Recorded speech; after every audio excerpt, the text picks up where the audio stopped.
Okay, a lot of edge weapon stuff that I've seen over the years in defensive tactics programs start from like a distance where the person's waving a knife around like they're in West Side Story.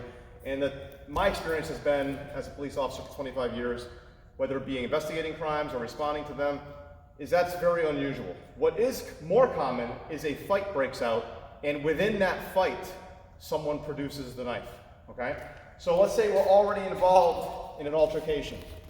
During this altercation, his hand reaches for something.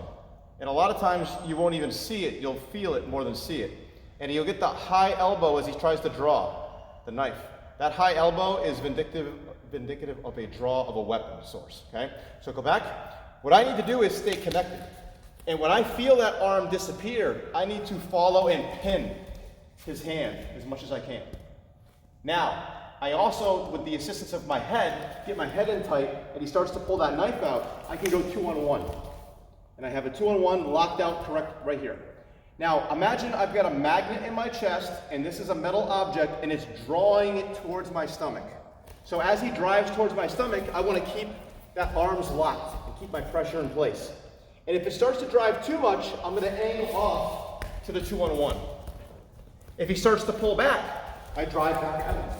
He starts to drive at me, I'm going to angle off to the side. If he starts to pull back, I'm here, right here. He drives at me, I'm here. Now, we're not going to do that forever. That's just a drill to get used to the momentum of which direction to go.